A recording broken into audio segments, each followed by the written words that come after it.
Assalamualaikum warahmatullahi wabarakatuh.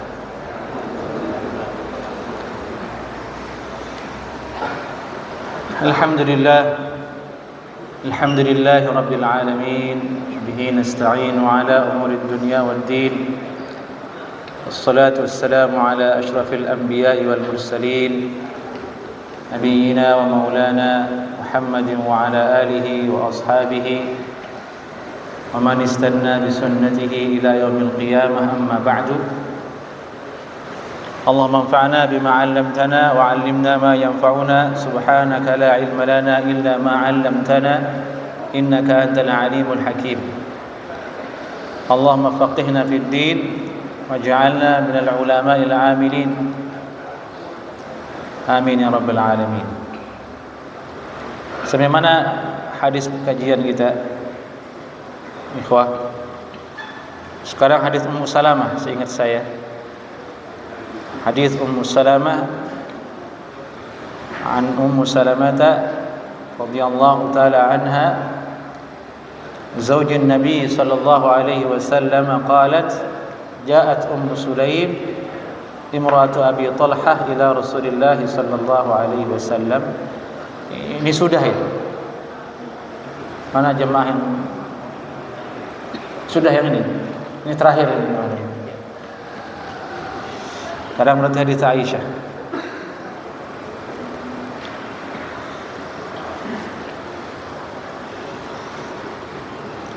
An Aisyah radhiyallahu taala anha qalat: kuntu aghsilu al-janabah min thawbi Rasulillah sallallahu alaihi wasallam fayakhruju ila as-salati wa inna buqa al-ma'i fi thawbihi.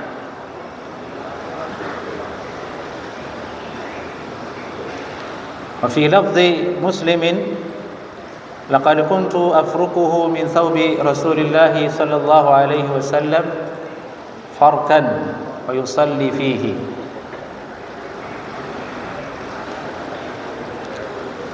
Hadis Aisyah radhiyallahu taala anha, beliau berkata, kuntu aghsilul janabah, kuntu aghsilu al-janabata min thawbi Rasulillah sallallahu alaihi wasallam.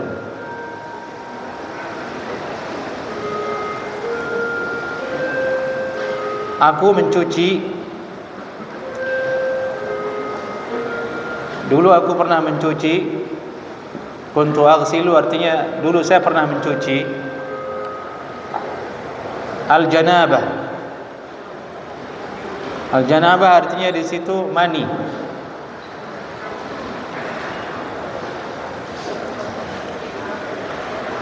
Min thawbi Rasulillah sallallahu alaihi wasallam, dari pakaiannya Nabi sallallahu alaihi wasallam.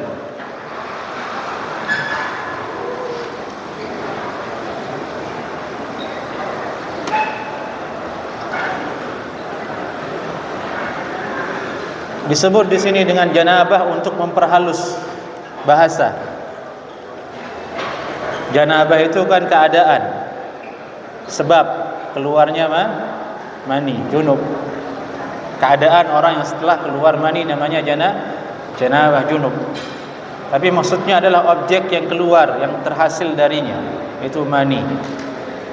Ini dilakukan untuk memperhalus bahasa, karena syariat kita mengajarkan agar berkata yang baik dan berkata yang paling halus kalau bisa.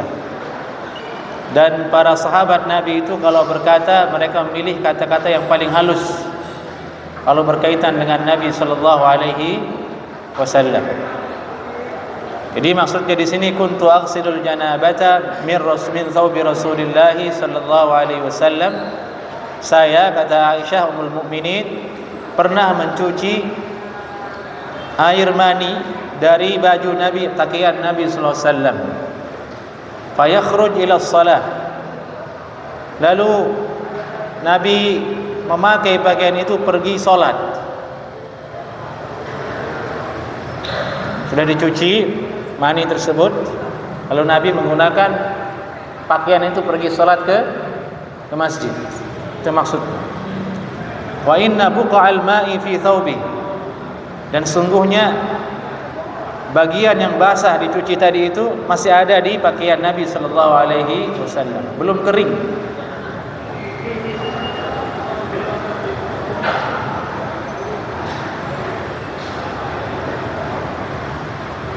Belum kering bekas cucian dari pakaian tersebut, Nabi menggunakannya pergi salat berjamaah.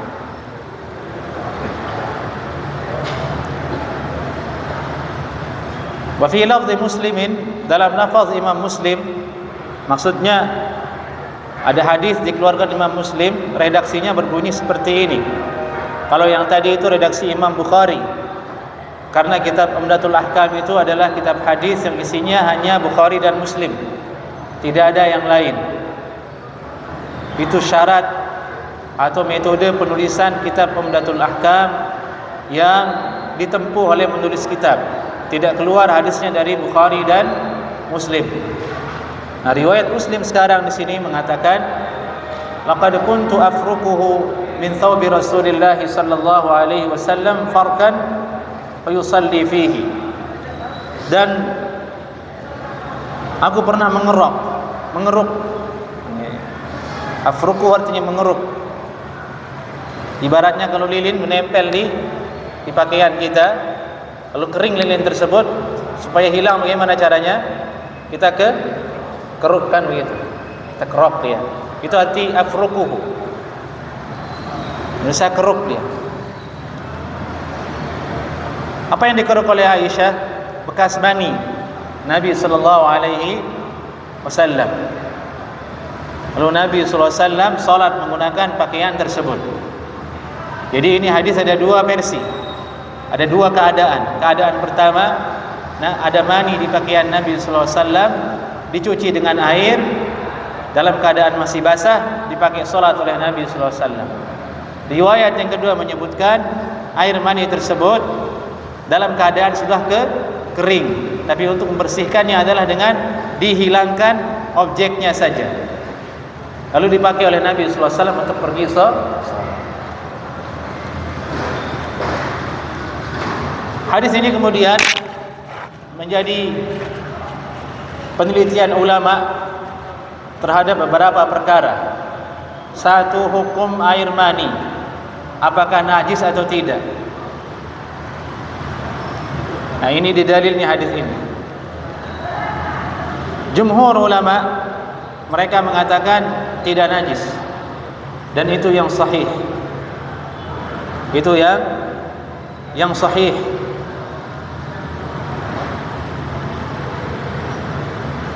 Sementara mazhab Al-Hanafiyah mereka mengatakan air mani itu najis.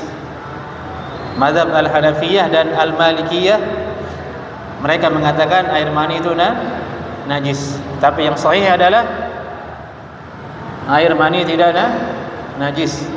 Dan itu pendapat dari Imam Syafi'i, Imam Ahmad, ulama-ulama yang terkelompok dalam mazhab Ahlul Hadis. Kemudian ada ulama bernama Ibnu Hazm Al-Zahiri, ada juga Syekhul Islam Ibnu Taimiyah dan yang lainnya. Mereka mengatakan air mani tidak najis. Dalilnya dengan hadis ini. Kalau seandainya najis, tidak mungkin Nabi sallallahu alaihi wasallam memakainya pergi salat hanya dalam bentuk dikerok begitu saja. Ini kata ulama, hendaklah seharusnya air mani tersebut dicuci sebagaimana dicucinya semua najis. Najis, kalau seandainya najis air mani, tidak sah hanya dikerok begini saja, dihilangkan objeknya, harus dicuci dengan air, baru hilang najisnya, baru boleh dipakai pakaian tersebut. Tapi nyatanya dalam hadis Aisyah tadi, cukup apa? Hanya dibersihkan dengan kuku, kerok dengan kuku. Kemudian Nabi memakainya, menunjukkan bahwasanya air mani itu tidak najis. Kedua, mereka beralasan dengan fikih, pemahaman. Ini nalar bahwa manusia ini kan asal usulnya dari mana? Dari mana kita jemaah? Dari air mani. Nabi Adam alaihissalam dari tanah. Kemudian Allah ciptakan turunannya dari mana? Mim mani yumna. Mim mani yumna. Dalam surat Al-Qiyamah disebutkan begitu. Anak Adam ini diciptakan oleh Allah dari air mani yang yumna. Sedangkan manusia sendiri adalah makhluk yang mulia. Oleh Allah Subhanahu wa taala dimuliakan. Walaqad karramna bani Adam. Allah berfirman dalam Al-Qur'an, sungguh telah kami muliakan anak Adam. Allah muliakan anak Adam dari seluruh makhluk yang ada. Tidak mungkin kemudian badannya najis. Kalau manusia tidak najis berarti asal usulnya tidak najis. Itu pendalilannya. Itu pendalilan para ulama mengatakan air mani tidak najis. Kemudian yang ketiga, Nabi SAW tidak pernah memerintahkan untuk menjaga diri dari air mani. Sebagaimana Nabi memerintahkan supaya menjaga diri dari air kencing. Dan secara perbuatan juga demikian. Ini menempelnya mani Nabi SAW di pakaian yang dicuci sama Aisyah menunjukkan bahwasanya itu terjadi ketika berhubungan badan yang dibiarkan saja oleh Nabi SAW. Kalau seandainya najis, Nabi sudah merintahkan untuk menjauhkannya atau berhati-hati supaya tidak kena dengan pakaian atau dengan yang lainnya.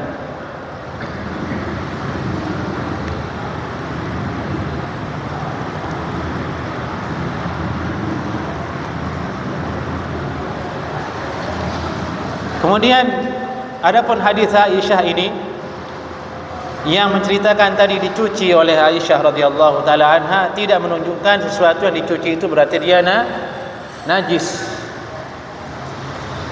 Tidak semua perintah mencuci dalam syariat Islam itu berarti yang dicuci itu najis.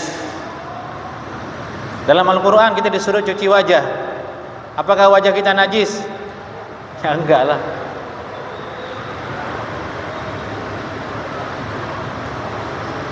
Dalam hadis Nabi nyuruh kita cuci tangan sebelum kita berwudu. Apakah tangan kita najis? Tidak. Jadi Aisyah radhiyallahu taala anha mencuci bekas mani Nabi sallallahu alaihi wasallam di pakaian tersebut tidak menunjukkan bahwasanya pakaian tersebut najis karena air mani, tapi hanya bentuk perbuatan baik supaya sesuai dengan cara orang hidup. Karena malu kalau tidak dicuci bekas air mani. Ya bandingkan saja dengan antum. Antum berhubungan badan sama istri antum ada bekas air mani, malu tidak dilihat sama anak-anak? Mana sudah menikah angkat tangan dulu. Pasti malu.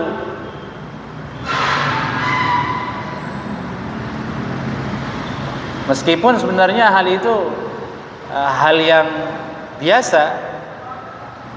Suami istri berhubungan badan itu halal biasa. Itu sama dengan makan dan minum. Kebutuhan. Tapi dalam urusan penampilan kan tidak elok. Masa mau dibiarkan pakaian Nabi sallallahu alaihi wasallam berceceran dengan air mani kemudian digunakan untuk pergi salat. Maka dari itu Aisyah sebagai seorang istri yang solehah, dia perhatikan itu. Dia ambil pakaian Nabi, dia bersihkan sallallahu alaihi wasallam. Maka seorang istri mestinya mengikuti jejak Ummul Mukminin Aisyah seperti ini, akhlak yang mulia. Akhlak yang mulia. Kalau selesai berhubungan badan, biarlah dia yang urus semuanya itu. Bekas sarung suaminya, bekas suaminya. Itu bagian dari tugas istri, kemuliaan dari tugas istri.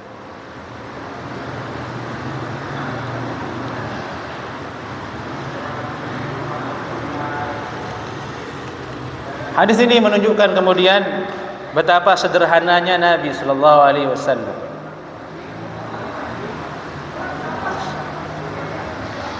Yani sarung atau pakaian yang tadi masih basah itu, wa inna buqa'al ma', ini bekas air yang dicuci di pakaian itu belum kering, dipakai sama Nabi SAW. Pertanyaannya kan, apa tidak ada sarung yang lain atau pakaian yang lain, kan begitu? Kok pakai itu? Ya, artinya tidak ada berarti. Itu yang dimiliki Nabi SAW. Artinya Nabi sederhana. Dan berbeda dengan kehidupan kita di hari ini. Kita baju, sarung, satu lemari itu gak cukup. Maksudnya kita merasa itu masih kurang. Padahal yang kita pakai itu paling 2-3, tapi kita maunya banyak.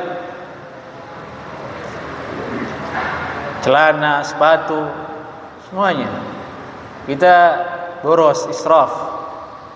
Belum bisa mengamalkan pola hidup Nabi sallallahu alaihi wasallam.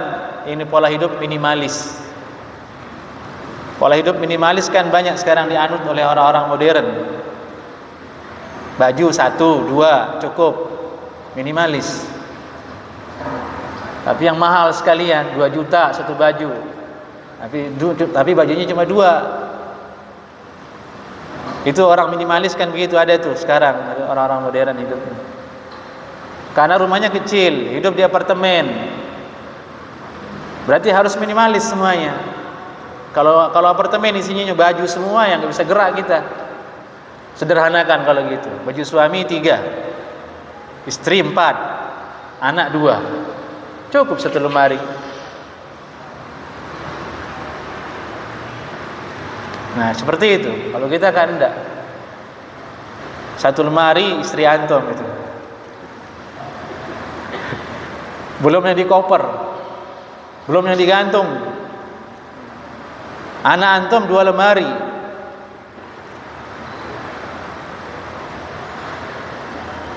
Dan ini musibah. Musibah jadi boros dalam semua hal akibatnya. Dari segi ruang, habis ruang diambil.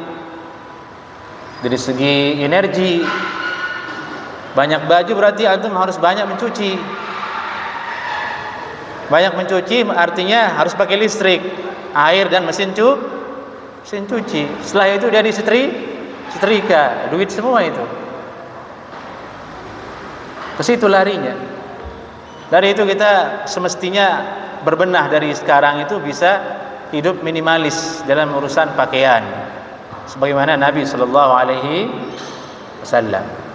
Tapi sulit, tapi kita coba. Dan harus satu pemahaman dengan istri antum di rumah. Musyawarah, berikan penjelasan. Kalau diberikan penjelasan mengerti dia. Anak-anak juga begitu. Pengalaman pribadi saya pernah coba.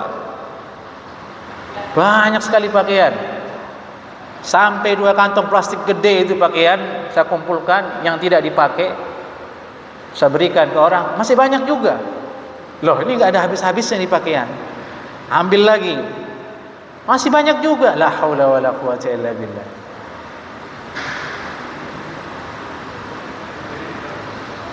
Sulit tapi bisa. Kita hidup sederhana, belajar faedah dari hadis Nabi sallallahu alaihi wasallam ini. Baik. Hadis berikutnya ikhwah, hadis Abu Hurairah. An Abi Hurairah radhiyallahu anhu anna Rasulullah sallallahu alaihi wasallam qala idza jalasa baina syu'abiha al-arba' thumma jahadaha wajib al-ghusl. Dari Abu Hurairah radhiyallahu anhu, sungguhnya Rasulullah sallallahu alaihi wasallam pernah bersabda, idza jalasa, apabila seorang dari kalian itu duduk, baina syu'abiha al-arba', di antara 4 sya'abnya perempuan, istrimu, syu'abiha, syu'ab. Ini ulama hadis berbeda pendapat menerjemahkan atau maknai kata syu'ab yang ada di hadis tersebut.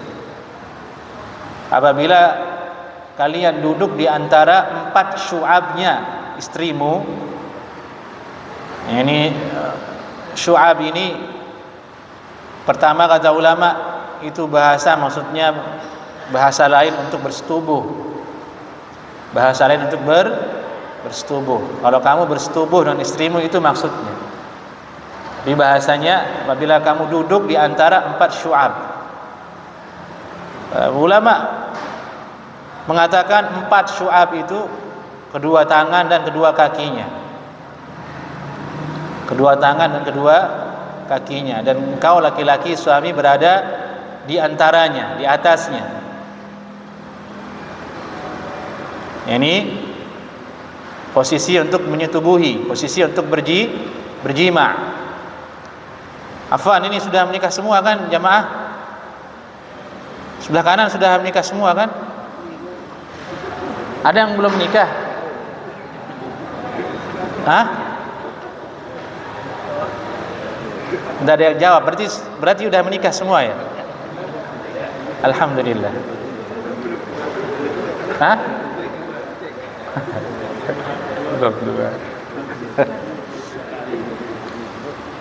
Ya, ini hadis, ini bahasan untuk orang menikah sebenarnya. Hadis pertama, hadis ini itu untuk orang sudah menikah. Kalau masih muda itu hanya bayang-bayang aja, itu nggak ngerti dia. Kalau sudah menikah kan udah ainul yakin ya. Dengan mata kepala dia udah tahu gitu. Bukan lagi ilmu yakin. Ilmu yakin itu hanya konsep aja, teori saja. Itu anak muda yang belum menikah. Kalau sudah menikah dia sudah ainul yakin. Dengan mata kepala dia mengetahuinya. Alhamdulillah antum sudah menikah semua. Itu nikmat dari Allah Subhanahu wa taala. Tsumma jahadaha. Lihat kalimat jahada itu ikhwah. Itu suku hurufnya sama dengan jihad. Jim ha dal. Jihad kan begitu. Tsumma jahadaha. Ay balagal masyaqqah bikaddiha. Wa hiya kinayah 'anil ilaj. Arti jahadaha itu balagal masyaqqah bikaddiha. Yani susah goyang begitu maksudnya. Capek. Dari itu jima itu capek sebenarnya. Itu dibahasakan dengan jahada. Dari itu kalau antum lagi loyo badan antum nggak mau jima, nggak bisa. Capek nggak bisa. Karena dia butuh energi. Butuh apa? Energi. Dan semakin bertambah usia laki-laki semakin berkurang itu energinya, meskipun hasratnya tinggi. Kayak kakek-kakek kan begitu tuh, hasratnya tinggi tapi tidak punya energi. Nauzubillah min dzalik. Laki-laki itu sampai usia kakek-kakek hasratnya ada. Selama dia masih makan, minum, ada hasratnya. Dari itu bahaya kalau laki-laki tidak menikah. Dari itu ada ulama mengatakan balaghtu 60 sanah atau 70 sanah. Umurku sudah 70 tahun kata beliau, tapi tidak ada yang paling kutakutkan menimpa diriku selain dari fitnah perempuan. Mengerikan. Jadi itu ada kasus kan, berita 4 kakek perkosa begini kan ada berita sahabat. Nauzubillah min dzalik. Jadi tidak ada istilah laki-laki itu sudah tua kemudian menjadi aib kalau menikah lagi, itu tidak ada. Itu hanya ada di Indonesia saja, budaya kita. Kalau ada kakek-kakek meninggal istrinya, dia menjomblo sampai meninggal dunia, disuruh nikah malu katanya. Karena orang-orang di kampungnya ngomong apa? Tua-tua masih aja katanya. Lah memang tabiatnya manusia begitu. Tidak ada istilah. Tidak ada. Itu adat istiadat yang keliru, kesan yang keliru di antara masyarakat kita di sana itu. Kalau orang tua menikah lagi dicibir wah ini nih. Bahkan mungkin ada yang bicara yang diingat cuma perempuan aja, akhirat Pak gitu. Itu salah. Itu salah. Laki-laki fitrahnya antum semua dan saya normal kita kan. Kalau enggak itu, enggak jima, sakit antum. Ya sudah dibahasakan sama beliau itu.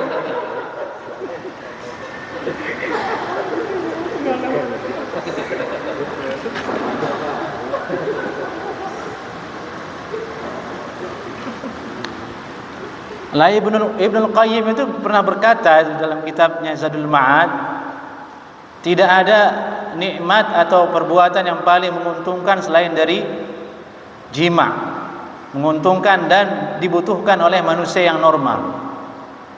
Di antara manfaatnya itu adalah meringankan beban, meringankan kekalutan, meringankan kekhawatiran. Dari itu perempuan diharamkan dia menolak suaminya. Diharamkan menolak suaminya. Itu dosa besar dia. Dosa besar dia dapatkan. Karena mudarat untuk laki-laki, mudarat untuk suaminya. Apalagi di zaman banyak fitnah seperti ini, di mana-mana perempuan tidak berjilbab, mengumbar aurat. Terus antum pulang ke rumah, istri antum tidak siap, nolak, bagaimana? Marah antum. Marah antum. Dan dari banyak kasus-kasus rumah tangga yang terjadi itu, ikhwah, sebenarnya sebab-sebab awalnya itu, meskipun tidak diungkapkan. Sebab-sebab yang lain itu hanya pengalihan saja. Kalau ditelusuri lebih dalam lagi, kenapa kalian mau bercerai? Intinya itu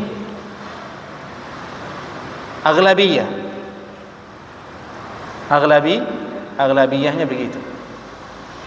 Aglab artinya dominannya, masalahnya di situ. Tidak beres urusan ranjang. Maka hati-hati.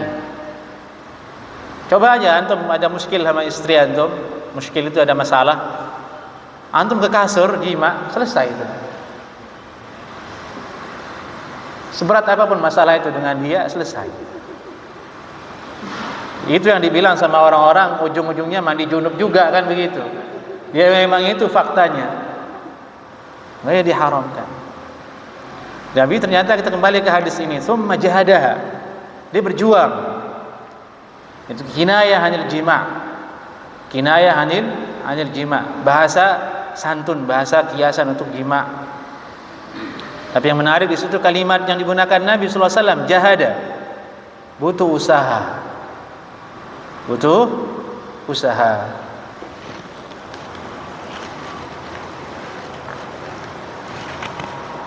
Wajibal ghuslu, maka wajib dia mandi, kata Nabi sallallahu alaihi wasallam.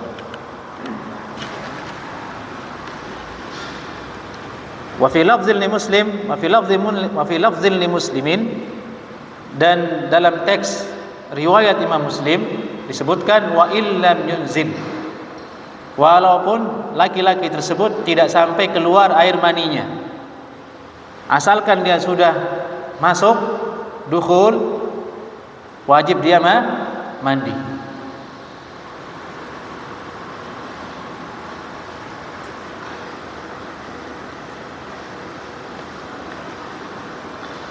Dari itu ulama mengatakan wujubul ghusli min ilaj dzakar fil faraji wa in lam yuhdits inzalun. Wajib mandi junub dengan memasukkan zakar ke dalam kemaluan meskipun tidak keluar air maninya. Ini faedah dari hadis ini, dan dia dikategorikan ke dalam masalah sebab-sebab wajibnya mandi junub. Di sini ada masalah. Ini masalah sebenarnya kalau bahasa Jawa saru ya dibahas, tapi kan majelis ilmu ya. Tidak apa-apa kita bahas, tidak ada istilah malu kalau majelis ilmu fikih, apalagi kita laki-laki semua. Di sini ada masalah. Bagaimana kalau hanya sekedar nyentuh? Kan mungkin kasusnya dia mau begitu, sudah hangat-hangat, sudah panas, tamu datang, assalamualaikum.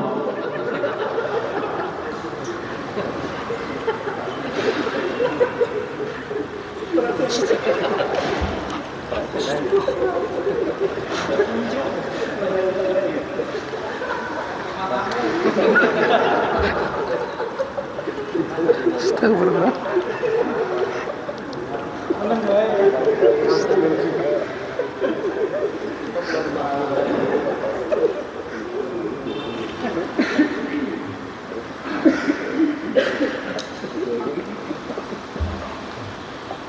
Ya seperti itulah. Dari itu kita butuh fikih bertamu juga. Kadang tamu kan begitu ya. Maksudnya tamu istilahnya ingin datang ke rumah. Apalagi kalau disuruh anak-anak. Anak itu nggak pergi kecuali yang punya rumah keluar. Assalamualaikum. Assalamualaikum. Assalamualaikum. Kayak burung beo dia itu bocah itu. Disuruh sama orang tuanya ke rumah orang kawannya kan, ambilin ini nak ke situ. Ya udah. Namanya anak kecil tidak mengerti. Kalau sudah 3 kali nggak usah salam lagi, berarti nggak dibukain pintu, pergi. Anak kecil nggak ngerti itu. Sampai keluar yang punya rumah pokoknya disengin sama dia. Mau juga bocah, dia nggak tahu kalau yang di rumah itu sedang hangat-hangat sama istrinya, mengacaukan semua urusan. Maka dari itu ikhwah, kita yang punya rumah itu nggak usah ambiar pikiran, nggak usah. Kita itu posisinya dalam rumah itu aman, dijamin sama syariat. Itu rumah kita, privasi kita, diatur dalam Islam. Kalau ada tamu datang, biarkan dia nunggu, bilang assalamualaikum. Nggak usah untuk ngebut makan, minum, nggak usah, santai aja. Apalagi yang begitu nggak usah, sudah lanjut aja udah, biarin dia pergi. Hilangkan rasa ndak enak, bersalah, hilangkan. Karena kita ini orang Indonesia begitu. Ndak enak kalau nggak langsung keluar, kalau ada orang manggil dari luar rumah kita. Sampai lari mungkin, oh, salam, entar dulu gitu. Padahal itu rumah kita. Antum tidak keluar pun tidak ada masalah. Itu hak ranah kita. Kita punya rumah, yang luar itu pendatang, dia tamu. Dibukakan, silakan. Kalau enggak dia pergi. Dan Nabi sudah bilang begitu. Al-istizan thalatha. Kamu minta izin 3 kali. Assalamualaikum. Enggak ada jawaban. Assalamualaikum, enggak ada jawaban. Assalamualaikum, ada jawaban. Ya sudah pergi. Itu kode bahasanya yang punya rumah sedang tidak ingin ditemui. Bagaimana hukumnya? Apakah enggak salah itu? Ini orang yang datang berarti mangkal di hatinya, 3 kali dijawab, sombong katanya. Kan begitu kalau yang terjadi. Tidak, itu salah, sikap yang keliru. Justru dia yang salah kalau dia seperti itu berpikir. Kita yang punya rumah tidak salah. Dan ini sering jadi masalah ikhwah di dalam masyarakat, sehingga membuyarkan semua urusan kita.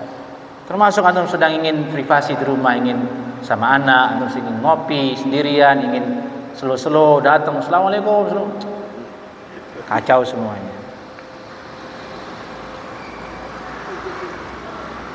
Seperti itu. Nah ini kembali kasus tadi itu, masalahnya dia sudah nyentuh, itu kepala udahnya nyentuh, wajib mandi atau tidak. Nah itu yang dibahas.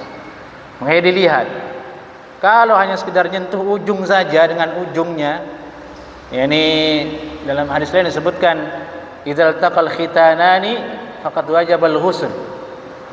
Apabila bertemu 2 khitan maka wajib mandi.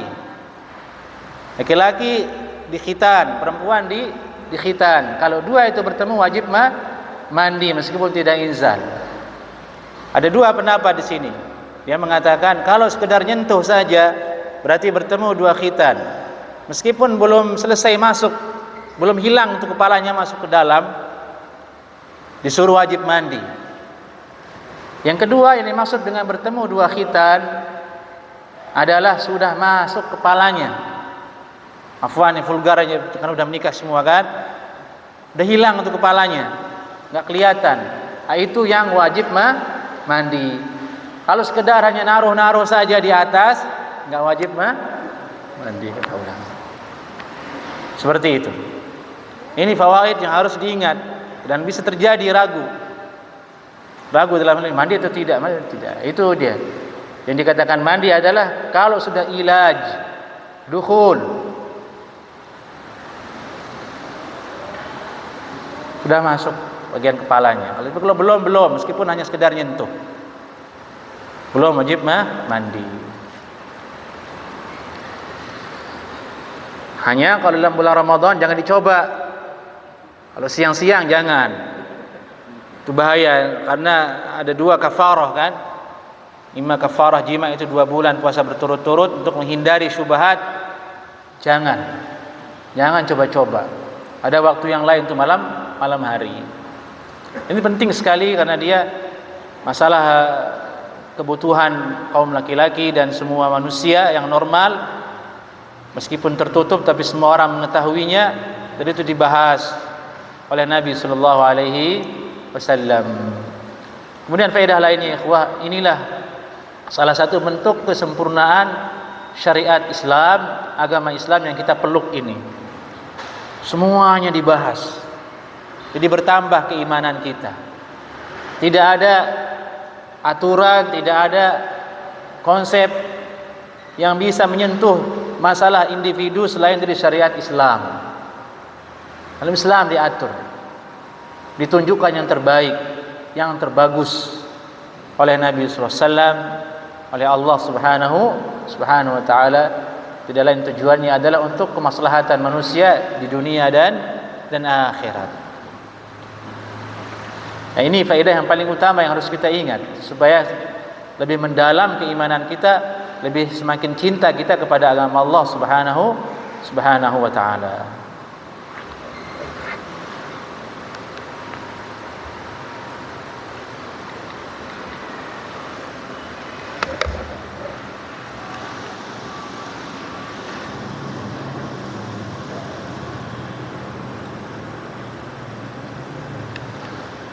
Sekarang kita lanjut ke hadis berikutnya. Hadisnya sekarang berikut tentang masalah ukuran atau kalau mandi itu bagaimana sih ukuran air yang harus kita gunakan. An Abi Ja'far bin Ali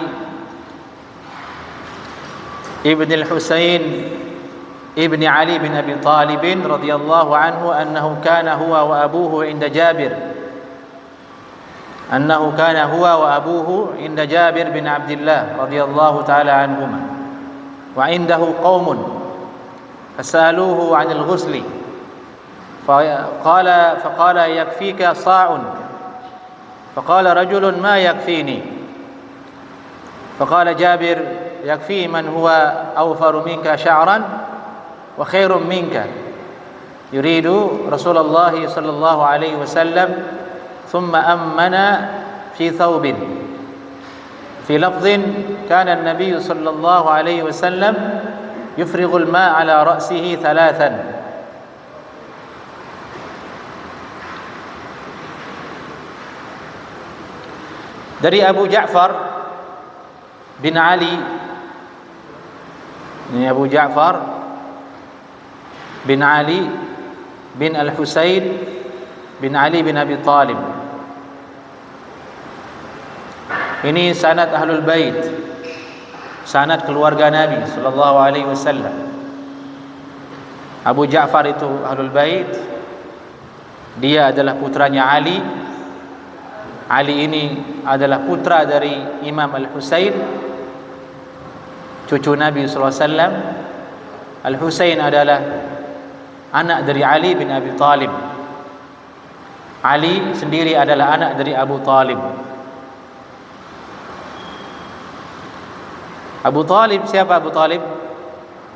Paman Nabi sallallahu alaihi wasallam. Saudara bapaknya itu Abdullah. Dari itu ini adalah Ahlul Bait, keluarganya Nabi sallallahu alaihi wasallam. Jadi namanya mirip-mirip, Ali bin Husain bin Ali, nanti ada Husain lagi, nanti ada Hasan lagi. Biasanya namanya enggak keluar dari itu. Hasan, Husain, Ali, Muhammad, Abu Bakar, enggak keluar dari nama-nama ini.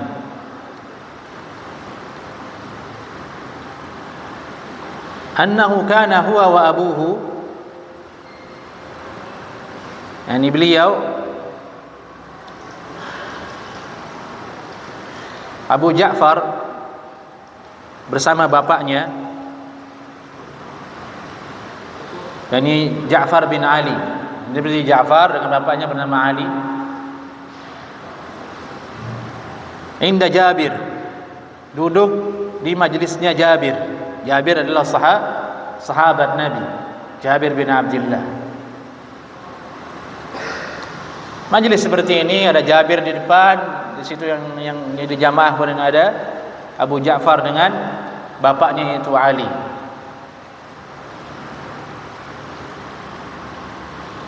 Wa indahu qaumun. Di situ ada seseorang. Disebutkan dalam kitab Umdatul Ahkam, laki-laki tersebut adalah bernama Al-Hasan bin Muhammad bin Ali bin Abi Talib, abuhu Muhammad ibn al-Hanafiyah.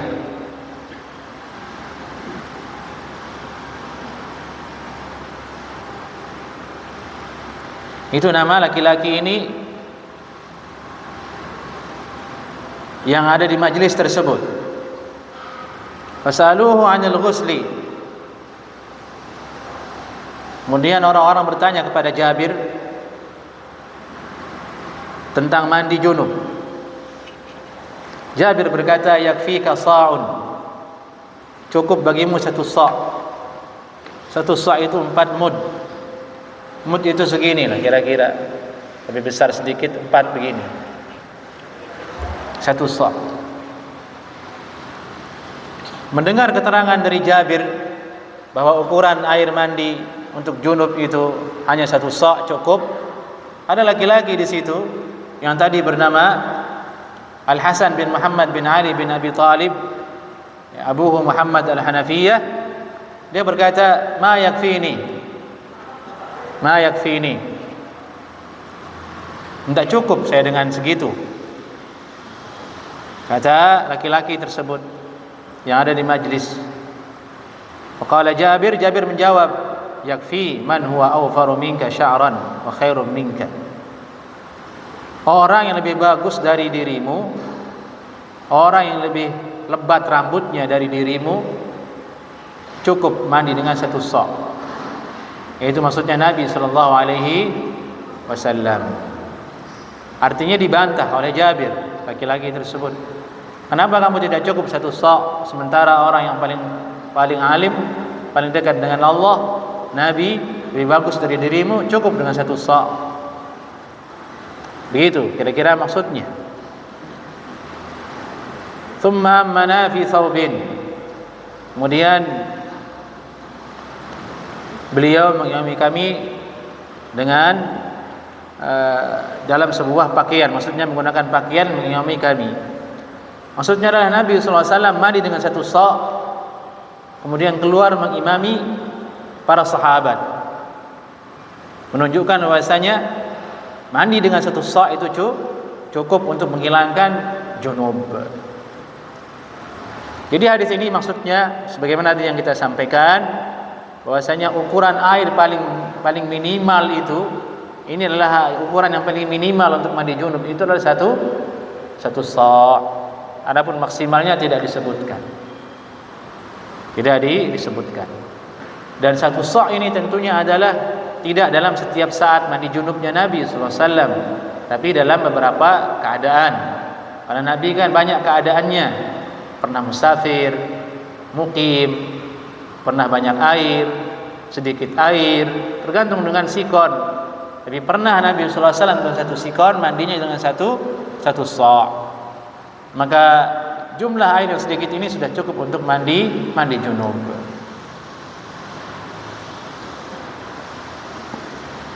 Hadis ini menunjukkan bahwa disunnahkan kita hemat dalam menggunakan air. Dan ini sudah pernah kita bahas di sini, sering kita bahas hemat menggunakan air. Meskipun di Indonesia banyak air, tapi kita berhemat menggunakan air. Kemudian hadis ini menunjukkan bolehnya mengingkari orang yang menyelisihi sunnah Nabi sallallahu alaihi wasallam. Tadi itu ada laki-laki mengingkari bahwasanya cukup mandi dengan satu sa'. Dia tidak setuju, dia mengatakan saya tidak cukup. Dibantah oleh Jabir, cukup, Nabi saja cukup, masa kamu tidak cukup? Nah, ini menunjukkan bantahan. Maka diambil darinya boleh kita bantah orang menyelisihi sunnah, tentu dengan cara yang hikmah. Baik, ikhwah, ini sudah habis pembahasan al-janabah, kitabul janabah dalam kitab Umdatul Ahkam, hadisnya sudah selesai. Sebelum kita lanjut ke bab tayamum, ada yang ditanyakan, dipersilahkan.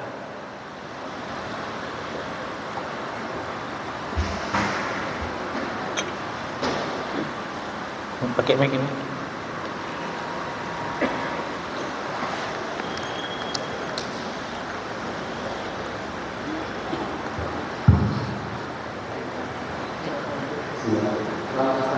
Nah, apa? Bisa memakai pakaian cuma 2 atau 4, itu kita harus menjaga dari saja. Itu harusnya gimana? Cara memakai pakaian itu 4, selama 4.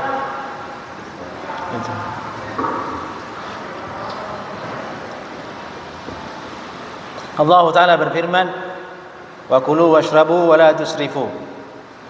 Makanlah kalian, minumlah kalian, jangan berlebihan. Dalam tafsir Ibnu Katsir, di situ ada hadis yang disebutkan di awal ayat ini, ditambahkan dengan wal basu. Kulu washrabu wal basu. Makanlah kalian, minumlah kalian, berpakaianlah kalian, tanpa berlebihan. Itu dasar kita dituntut untuk hidup minimalis dalam semua hal, makanan, minuman, dan pakaian. Dan kemudian orang berpakaian dengan yang bagus itu boleh hukumnya dalam Islam, bahkan sunnah. Dalam satu keadaan sunnah, disunnahkan kita menggunakan pakaian yang bagus, misalnya di hari Idul Fitri, Idul Adha, atau menerima orang-orang yang kita hormati sebagai tamu datang ke rumah, disambut dengan pakaian yang bagus, itu boleh hukumnya. Jadi pakaian bagus dan minimalis itu boleh. Saya katakan itu bagian dari anjuran Nabi SAW dengan dasar yang tadi. Tapi kemudian kalau urusan mencuci dan sebagainya, yaitu dikembalikan ke masing-masing ya. Ada orang hidup polanya di Indonesia itu sekali pakai langsung cuci. Kalau di daerah tidak begitu.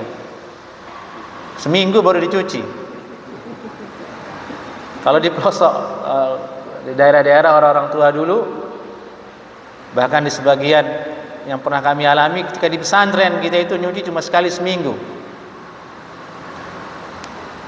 Diberi waktu di hari Jumat, hari libur, cuci pakaian 1 kali seminggu. Apalagi kalau bentuk pakaian itu yang tidak kotor oleh tanah, oleh hanya berubah apa saja. Kalau orang di sini tuh ya kena asap aja gitu kan, kita cuci. Itu dikembalikan ke selera masing-masing.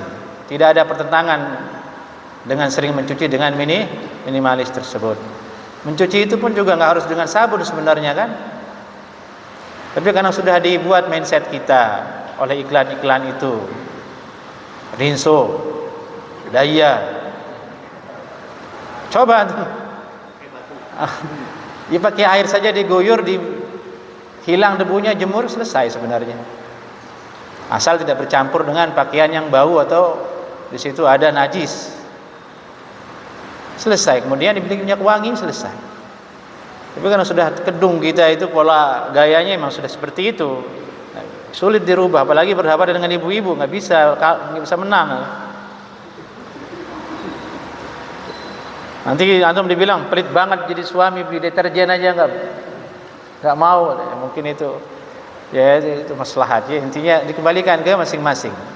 Tapi coba antum bayangkan ketika masih muda, laki-laki gitu masih muda, mandiri, pakaiannya sedikit. Flashback coba, nyuci jarang, biasa-biasa aja kan, ada masalah. Terjadi masalah setelah antum berkeluarga. Karena pengaruh siapa? Ya itu dia. Terjadi perubahan. Tapi tetap kita berusaha untuk mengikuti sunnah tersebut, al-iqtisad. Bukan hanya dalam berpakaian, makan dan minum, sampai sedekah saja ikhwah disuruh pertengahan sama Nabi sallallahu alaihi wasallam. Walladzina idza anfaqu lam yusrifu. Di antara sifat ibadur rahman, hamba-hamba Allah yang dicintai oleh Allah itu, kalau dia bersedekah lam yusrifu, tidak berlebihan. Berinfak ke istrinya, berinfak ke anaknya, ke orang lain, ke yang membutuhkan, tidak berlebihan. Sesuai dengan kebutuhan. Itu ajaran Islam, ajaran Nabi kita sallallahu alaihi wasallam. Jangan sampai ajaran ini kemudian justru orang modern, orang barat yang mengamalkannya, kita tidak. Sama dengan bekam. Contoh lain ya, versi lain. Bekam itu sekarang menjadi salah satu alternatif menjaga kesehatan yang diakui dan digunakan oleh orang-orang barat. Itu ada atlet misalnya, atlet MMA, atlet sepak bola, terlihat di punggungnya bekas bekam. Itu datang dari mana bekam? Dari Nabi sallallahu alaihi wasallam. Nabi yang bersabda bahwasanya di antara salah satu alternatif untuk menjaga kesehatan itu adalah berbekam. Tapi sayangnya apa? Justru bekam ini yang dicibir oleh sebagian oknum dokter yang dia muslim atau bagaimana, dicibir, nggak diakui, dituduh tidak ilmiah dan sebagainya, tidak higienis, macam-macam. Diberikan pokoknya kesan-kesan supaya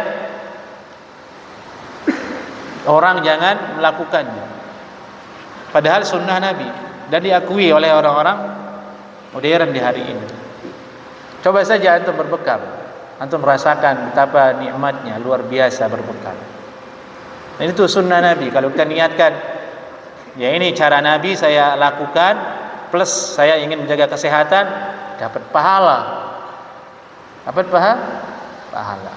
Tapi berbekamnya yang bagus juga ya, jangan sembarangan di hidung begini kan. Ada juga orang berbekam, dia tahu dirinya kerja di sini. Orang besoknya, kamu kenapa ini? Gitu. Maksudnya membuat orang lari dari sunnah. Uang di lain kayak di sini, misalnya di atas nggak kelihatan, jangan di sini berbekam. Maksudnya untuk menjaga kesan ini dalam rangka untuk itu, maksudnya bukan nggak boleh kalau misal kondisi misalnya antum libur seminggu nggak akan ketemu sama orang di kantor, ya silakan bekam di sini juga bisa, boleh. Tapi kan lihat sikon antum orang akan bertemu dengan orang banyak, bertemu dengan bos, bertemu dengan orang nggak ngerti sunnah, tiba-tiba antum bekam di sini, stempel, belum antum berjenggotan, kan serem itu. Kalau orang yang belum kenal sunnah.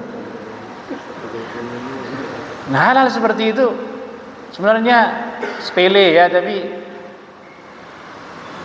bisa berimbas tidak bagus kesan dari orang yang belum mengenalnya, dia menjadi kabur. Dari itu kan Nabi bersabda, basyiru wa la tunaffiru, beri kabar gembira, jangan buat orang kabur. Jadi kalau bahasa sekarang, ilfil duluan melihat begitu, padahal konsepnya bagus, tapi karena oknum orang jadi ilfil duluan. Sama contoh yang lain dengan yang misalnya celana misalnya celana cingkrang itu kan sunnah, tapi karena model celananya yang dipilih itu yang lebarnya itu begini, lurus begini ya, boleh hukumnya ya, saya dibilang nggak boleh ya. Boleh hukumnya, tapi dalam konteks antum pergi ke tempat yang formal, di situ ada orang yang belum mengerti sunnah, bahkan aturannya ketat, jenggot aja tidak boleh. Terus antum pakai celana yang seperti itu, yang lebarnya segini, belum disetrika, ngeper dia itu. Ini sunnah kata antum, datang masuk ke tempat orang, gimana kesana orang coba? Gak sopan nih orang katanya. Atau pakai celana 3/4, sunnah 3/4, karena setengah betis kan gitu. Tapi coba antum pakai masuk kerja, gimana kesan orang? Dipanggil sama HRD-nya, sini Pak, sini. Jadi bukan sunnahnya yang salah, bukan.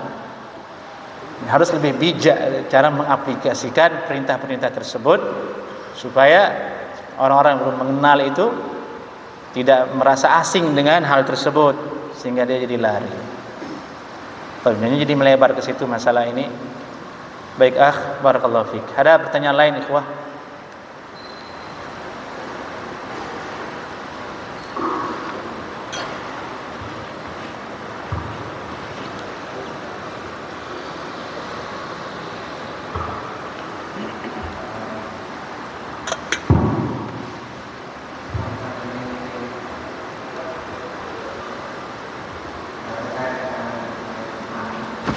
Naam, diangkat suaranya, barakallahu fiik.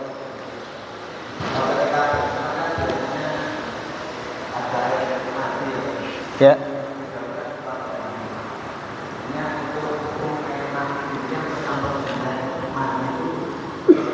Oh, air madhi. Antum tanyain air madhi ini. Tercampur dengan air mani, terus baik.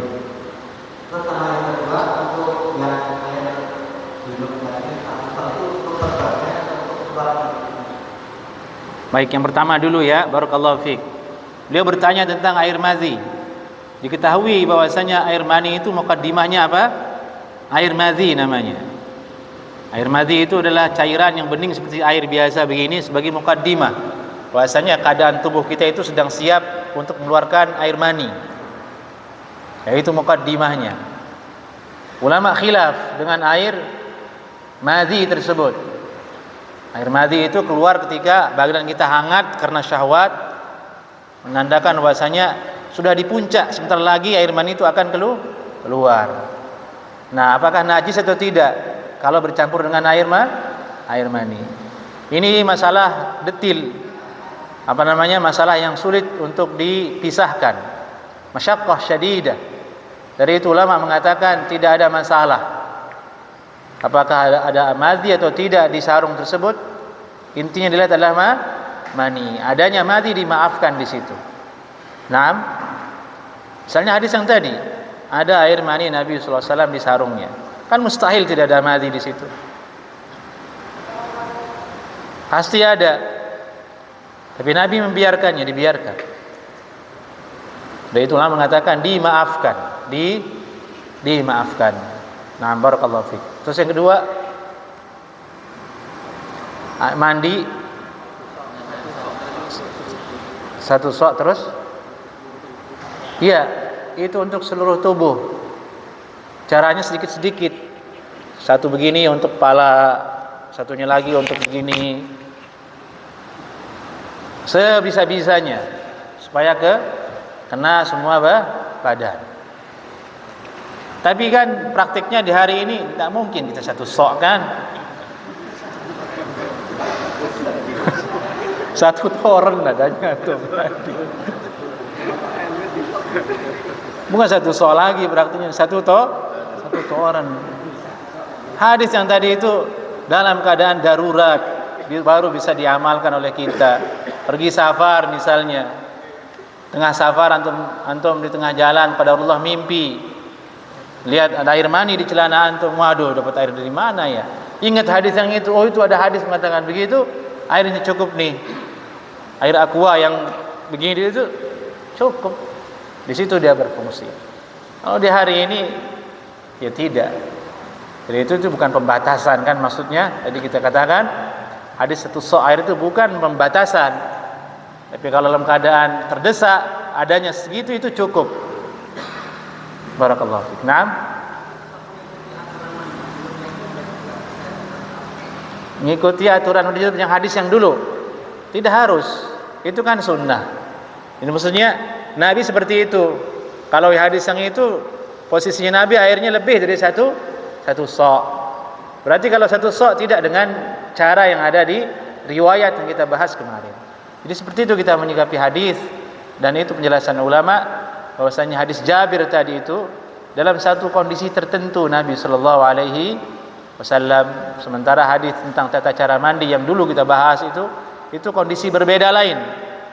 Di situ disebutkan bahkan Nabi berdua dengan istrinya mandi, artinya airnya lebih dari satu sa'. Baik, barakallahu fiik.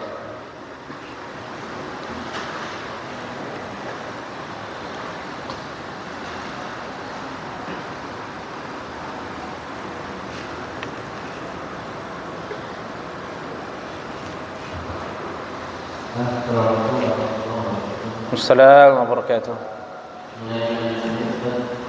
Ketika kita selesai lalu, kemudian ternyata ada bagian yang belum terbasuh, kita baca bagian itu atau Naam. Barakallahu fiik.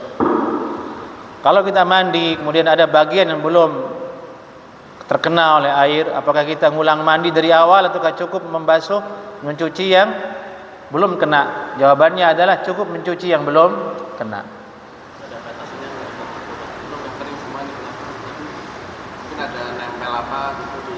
Ya cukup itu saja yang dicuci. Datang pergi ke kamar mandi, yakini misal segini ya sudah, itu dicuci, selesai. Itu ada jaraknya nggak? Selama kita mandi, selama jam 6 mandi. Oh ya, tidak ada jaraknya, tidak ada batasan. Antum ragu misalnya ada yang belum terkena oleh air, datang aja ke kamar mandi, cuci lagi, cukup. Ini mandi itu bukan mesti sholat. Beda dengan sholat. Antum kurang 1 rakaat, Allahu Akbar. Antum pergi main sana ke sini, woi tadi antum sholat 3 rakaat doh. Nah itu lain lagi sudah bahasanya. Nah, barakallahu fiik. Allahu a'lam. Hal min su'al ikhwan? Ada lagi yang ditanyakan? Kalau tidak ada kita lanjut satu hadis lagi. Ini hadis tentang tayammum. Babut tayammum. Bab bahasan tentang tayammum.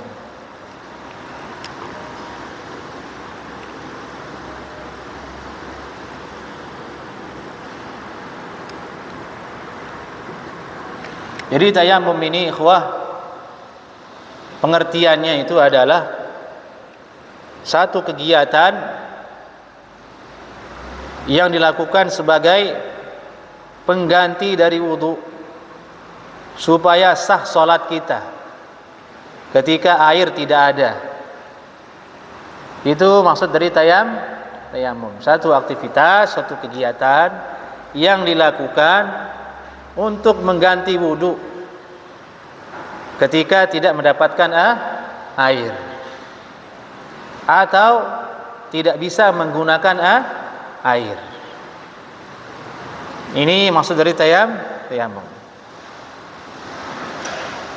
Tayammum suatu keadaan yang dilakukan untuk menggantikan wudu karena sebab tidak ada air, atau ada air namun tidak mampu menggunakan air. Ini tayammum, dan dia posisinya istibahatis shalah, untuk menjadikan salat itu sah dilakukan. Karena salat tanpa taharah berdosa kalau sengaja. Tidak boleh. Ini ada orang salat tidak berwudu, dia sengaja, berdosa dia. Haram hukumnya. Itu menunjukkan salat tidak boleh dimain-mainkan. Tidak boleh dia jadi bahan konten TikTok untuk main-main. Tidak boleh sebenarnya. Namun sayang sekali banyak anak-anak muda isi kontennya justru salat. Ada yang seperti itu. Ada konten orang salat, di belakangnya hantu ikut salat. Kan ada yang kayak gitu. Bahkan film horor begitu tuh. Selalu digambarin orang sholat, belakangnya ada hantu. Malam-malam lagi. Akhirnya apa yang terjadi? Orang takut bangun sholat tahajud. Di sekilas kalau sholat tahajud ada hantu. Ini Indonesia begitu. Konten ingin banyak ditonton, dibuat sholat, main-main. Tidak boleh. Bahkan sebagian ulama mengatakan, nyontohin sholat saja, kalau niatnya tidak sholat beneran tidak boleh. Ada yang berkata seperti itu, sampai seperti itu mensakralkan urusan sholat. Ini ngajarin orang sholat, tidak boleh kalau dia tidak berniat sholat beneran. Harus di sholat beneran, baru boleh. Nah ini, itulah pentingnya sholat, sehingga tanpa berwudu tidak boleh.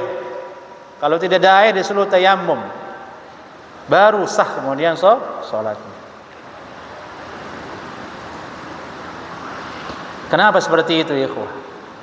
Ya ini kita mau menghadap Allah Subhanahu wa taala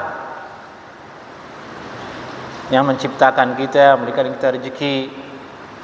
Ya artinya harus yang terbaik ya. Dan Allah nyuruh seperti itu, yang terbaik. Hikmahnya kembali ke siapa? Ke kita juga, ke diri kita sendiri.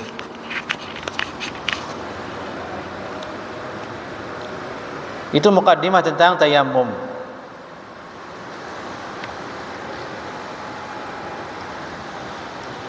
Dan tayammum disebutkan dalam Al-Quran.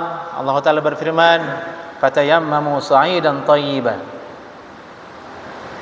fatayammamu sa'idan tayyiban, falam tajidu ma'an fatayammamu sa'idan tayyiba. Maka kalian tidak menemukan, tidak mendapatkan air, maka bertayamumlah kalian. Tayammum itu dalam bahasa Arab maksudnya al-qasdu. Al-qasdu itu artinya bermaksud. Dikatakan tayammum bermaksud karena orang yang ingin tayammum, dia terlebih dahulu pergi mencari air. Mencari air, tidak nemu, baru mencari debu, tanah. Dan itu dikatakan tayammum. Repot mencari sesuatu, terdorong dia untuk mencari sesuatu. Al-qasdu memaksudkan sesuatu. Nah, itu maksud secara bahasa dari tayammum.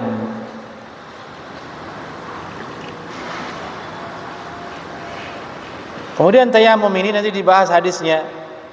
Bukan maksudnya mengotori diri. Kalau air kan jelas membersihkan gitu ya. Nah, ini sekarang diganti sama tanah atau debu. Kan dua unsur yang sangat berbeda. Yang satu air, yang satu debu atau tanah. Berbeda sekali.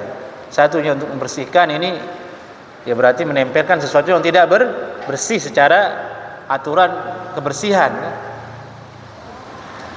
Tapi itulah syariat. Syariat Islam itu tidak semuanya bisa dinalar. Harus sesuai dengan aturan nalar manusia, aturan nalar dunia kebersihan, dunia kesehatan, tidak harus.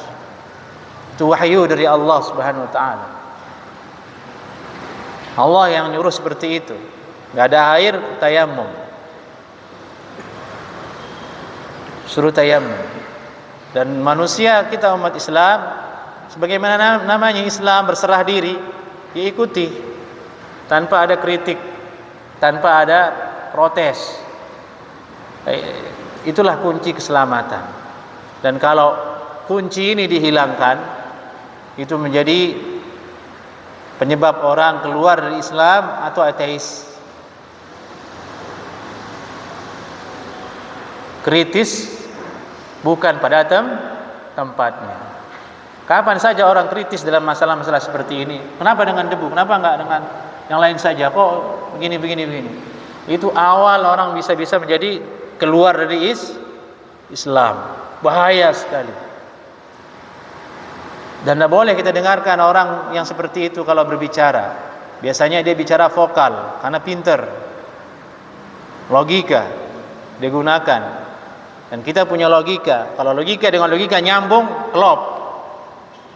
Kalau itu sudah terjadi, susah dia untuk beralih darinya. Sementara syariat Islam tidak semuanya harus dengan kemauan logika. Itu sebab orang jadi ateis, tidak beragama, keluar dari Islam. Na'udzubillah min dzalik. Itu sebabnya ada perempuan tidak mau berjilbab. Wah, anak tokoh tidak mau berjilbab. Logika dia pakai. Na'udzubillah min dzalik. Nah, ini faedah akidah, faedah manhaj dalam masalah tayammum. Hadis pertama dalam masalah ini, An Imran bin Husain radhiyallahu anhu anna Rasulullah sallallahu alaihi wasallam ra'a rajulan mu'tazilan dari Imran bin Husain radhiyallahu taala anhu, sahabat Nabi Imran bin Husain, sungguhnya Rasulullah sallallahu alaihi wasallam pernah melihat seorang laki-laki mu'tazilan. Mu'tazilan maksudnya bukan laki-laki yang berakidah Mu'tazilah, bukan. Mu'tazilah belum ada di zaman Nabi sallallahu alaihi wasallam. Mu'tazil artinya itu menyendiri. Menyendiri, tidak bergabung dengan kelompok yang ada, Mu'tazilan. Dari itu dikatakan uzlah. Dalam masalah uzlah itu orang yang mengasingkan diri dari kehidupan masyarakat untuk menyelamatkan agamanya. Pergi ke atas gunung, situ dia sholat, baca Quran sendiri. Ada yang mengatakan boleh hukumnya seperti itu. Bukan bertapa ya, bukan. Ini ibadah maksudnya. Bawa kitab, bawa Al-Quran, i'tizal. Nah, kalau sekte Mu'tazilah itu lain. Tapi perlu kita tahu, Mu'tazilah itu dikatakan Mu'tazilah karena dulu tokohnya itu dia menyelisihi majlisnya Hasan Al-Basri. Hasan Al-Basri itu ulama tabi'in, Ahlus Sunnah wal Jamaah. Banyak itu jamaah Ahlus Sunnah wal Jamaah. Ada laki-laki sendirian, dia enggak mau gabung. Dia menyelisihi pendapat dari Hasan Al-Basri dan ulama Ahlus Sunnah di zamannya. Dia ya'tazil, menyendiri dia secara fisik maupun secara pendapat. Dari itu dikatakan Mu'tazilah, orang yang menyendiri dari kelompok yang benar, kelompok yang hak. Nah, di sini laki-laki ini ra'a rajulan mu'tazilan. Ada laki-laki dilihat sama Nabi sallallahu alaihi wasallam sendirian, dia tidak bersama yang lain. Lam yusalli fil qaum, dia tidak ikut salat bersama sahabat yang lain, tidak ikut salat bersama Nabi, tidak ikut salat berjamaah. Faqala, Nabi bersabda kepada laki-laki itu, ya fulan, ma mana'aka an tusalli fil qaum. Wahai fulan, apa yang mencegahmu salat bersama kita tadi? Apa yang mencegahmu tidak salat bareng-bareng tadi bersama kita?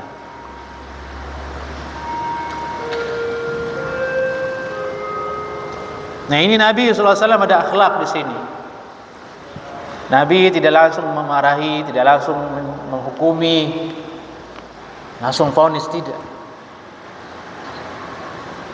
Karena di zaman Nabi yang tidak salat jamaah itu orang bermasalah, orang munafik. Di zaman Nabi yang tidak salat berjamaah bersama Nabi, masalah besar kalau tidak ikut salat berjamaah bersama Nabi di zaman itu. Nah, ini laki-laki yang tidak ikut salat, tapi Nabi tidak langsung memvonis. Itu akhlak diambil oleh ulama, jangan cepat memvonis sebelum melakukan observasi dulu. Itu Nabi bertanya, apa yang mencegahmu tidak ikut sholat? Observasi kan namanya, ditanya dulu, ditahu dulu kenapa. Dan itulah yang harus kita terapkan dalam kehidupan kita, ke anak kita, ke kawan kita, ke orang lain. SMS antum tidak dibalas, jangan antum suudzon, wah nggak balas nih, jangan-jangan begini, jangan-jangan begitu. Antum posisikan orang lain seperti diri antum, kemudian nggak balas nih, suudzon langsung. Besoknya ketemu antum begini, tanpa ada observasi dulu, nanya dulu, salah seperti itu. Tanya dulu. Itu akhlak Nabi sallallahu alaihi wasallam. Perkara remeh biasa tapi sering dilanggar oleh orang banyak, langsung ngejas. Lihat kawannya nggak ikut kajian, wah ribut di Facebook, fulan nggak ikut, fulan hanya ngurus panitia aja nggak pernah ikut kajian. Karena dan seperti itu, rese dia. Ini bukan akhlak Nabi sallallahu alaihi wasallam itu. Jangan langsung memvonis, tanya dulu kenapa, ada apa uzurnya. Setelah ditahu, itu pun belum layak kita memvonis. Bukan hak kita. Kita disuruh berhusnudzon, disuruh hikmah sama Nabi SAW. Dari itu sahabat ini menjawab, "Ya Rasulullah, asabatni janabah wala ma'a." Saya hendak ikut sholat jamaah, saya junub ya Rasulullah, dan tidak ada air buat mandi junub. Nah, kan begitu. Setelah ditanya kan jadi tahu hakikat. Jangan diam baik. Ngomong, bicara. Sama antum dengan istri antum juga begitu, jangan diam aja tiba-tiba diam begini. Si istri bingung, kenapa si emasnya tiba-tiba diam ya? Kagak ngomong, kagak apa. Tahu-taunya pengen nikah lagi nggak diizinkan. Jangan begitu ngomong. Dek, saya punya hajat, pengen nikah lagi, ngomong. Nah ini biar nggak pegal kajian ya, dihibur sedikit. Allah musta'an. Ya tapi itulah realitanya. Udah diseduhin kopi masih diam juga. Nyatanya itu masalahnya. Ya, intinya pandai-pandailah berkomunikasi dan dahulukan husnudzon, baik sangka. Ini sudah azan ya? Ya baik. Kita selesaikan hadisnya. Tidak ada air ya Rasulullah, saya junub. Setelah ditahu jawabannya, Nabi SAW tidak memarahi. Tidak. Berarti Nabi tahu ini sahabatnya belum mengerti. Kalau orang belum mengerti butuh diajarkan, bukan dimusuhi. Dan ini pesan buat ikhwan yang baru hijrah ngaji sunnah. Orang yang belum tahu itu kita harus sopan ke dia, bijak. Dia belum tahu. Jangan langsung, ya orang belum tahu, biarin aja orang belum tahu. Nabi contohnya ini, dia belum tahu, dibiarin. Dia ikut sholat jamaah, dia belum mengerti hukumnya ini masalah tayammum. Dia kira harus dengan air. Jadi Nabi menjawab di sini, "Alaika bis-sa'id fa innahu yakfik." Kamu pakai sa'id, pakai tanah, pakai debu. Itu sudah cukup. Kalau tidak ada air. Diajarin solusi sama Nabi sallallahu alaihi wasallam. Oh, begini caranya, begini. Nah, itulah cara Nabi SAW mendidik, mengajarkan. Dan ini pesan yang kuat sekali untuk kita amalkan kepada orang lain, kepada keluarga kita, kepada tetangga kita, kepada tempat kita bekerja, semua hal. Itulah maksudnya dengan akhlak Nabi sallallahu alaihi wasallam. Baik. Masail berikutnya kita bahas insyaallah taala di pertemuan berikutnya.